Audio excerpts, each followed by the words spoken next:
right, this is for Algebra 1, Lesson 9.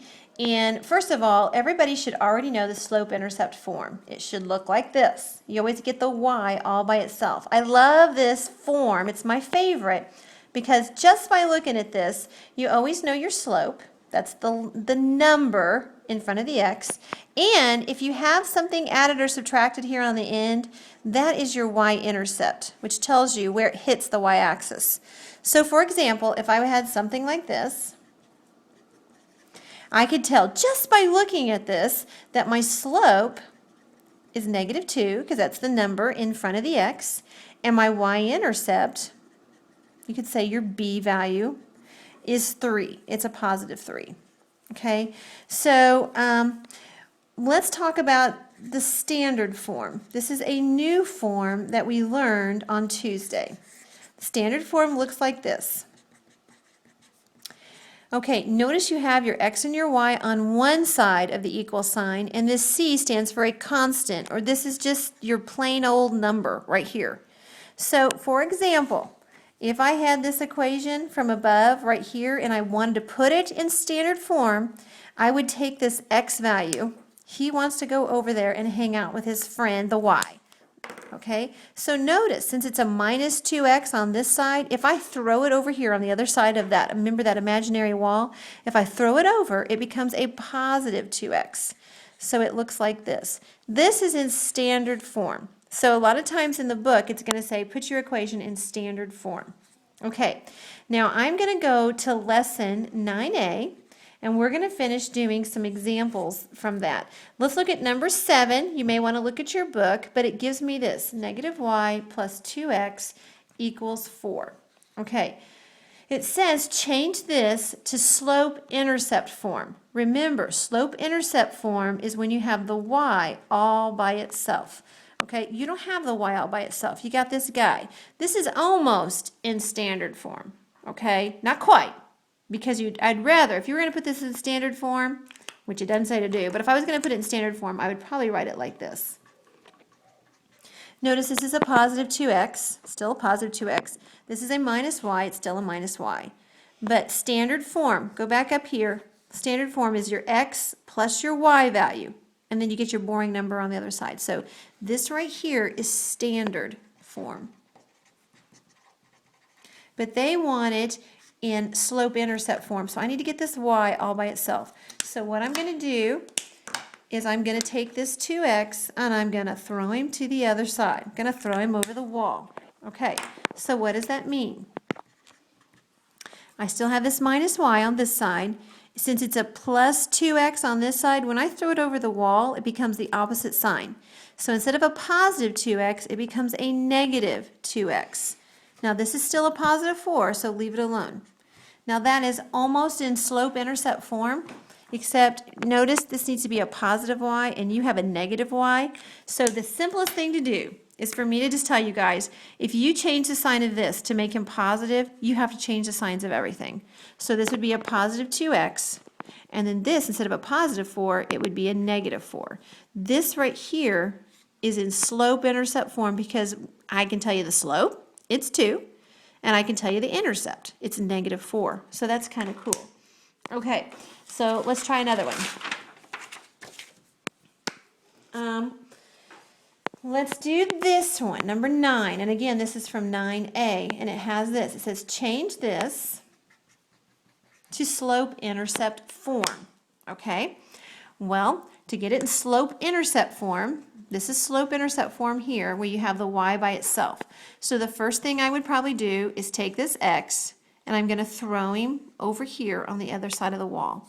So I still have my -2y on this side. This negative x, when I throw him over the wall, remember the sign changes. If it was a negative x on this side, when I throw him over the wall, he becomes a positive x. And then I still have my -2 on this side. Okay, so I'm just taking the x, throw him to the other side. I always like to write my x first. Okay, you technically could have put him back here, but I don't like to do that. Okay, notice what this says. It says -2 times y. So I'm going to divide everything by -2. This is a little harder one, but if you divide one thing by -2, you have to divide everything by -2. So be real careful here.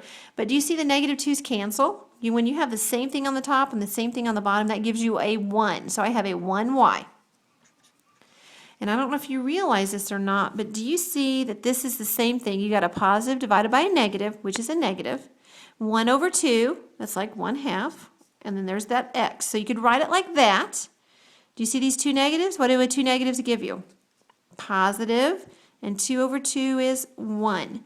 So this would be your answer. That one's kind of tricky, but do you see this? Why this is my favorite form? Because I can tell you real quick that my slope is -1/2, and my y-intercept is this value right here on the end. It's a 1, a positive 1. So that's so much better. If you go back to your original equation up here, see it right there? You can't tell squat from this line, okay? That's why I don't even like it, okay? So I love it when they make you rewrite it in this form right here. Okay, so we're going to do another one because I know you guys are loving this. Let's look at number 11, and then we're going to look at some that are in your assignment. Try not to make this video. Okay, this is what it says. Change this to slope-intercept form. Slope-intercept form. Remember, that's where you get the y by itself. If you don't remember, make yourself write it every single time. This is slope-intercept form right here. So come back over here. You want to get the y by itself. So the first thing you want to do is, if there's anything with it, take this term and get him away from the y term. Okay? So look what I've got. I got a -4y. I'm taking this guy, throwing him over the wall. Now, if he's a -3x on this side of the wall, when I throw him over, he becomes a positive 3x. This is still a -8. Nothing happens there. Okay. I want the y by itself, so I'm going to divide by whatever's in front of that y. So it happens to be a -4. Ugly, ugly, ugly, but that's okay. Notice I just divided every single term by -4. All right. Same thing over the same thing. So I'm just got a 1y. I have a positive divided by a negative, which is a negative 3 over 4. X, there's my slope, I love it.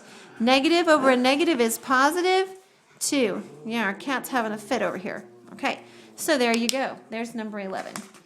All right, I'm going to do number 13. Yeah, let's do number 13. I'm still on 9A. How much time have we done so far? Let me look. 7 minutes. Okay, we're going to do a couple more minutes. Y equals 4x minus 3. This is number 9. No, this is number 13. Excuse me. It says change this to standard form. First of all, I want you to realize this is already in point slope form. My favorite.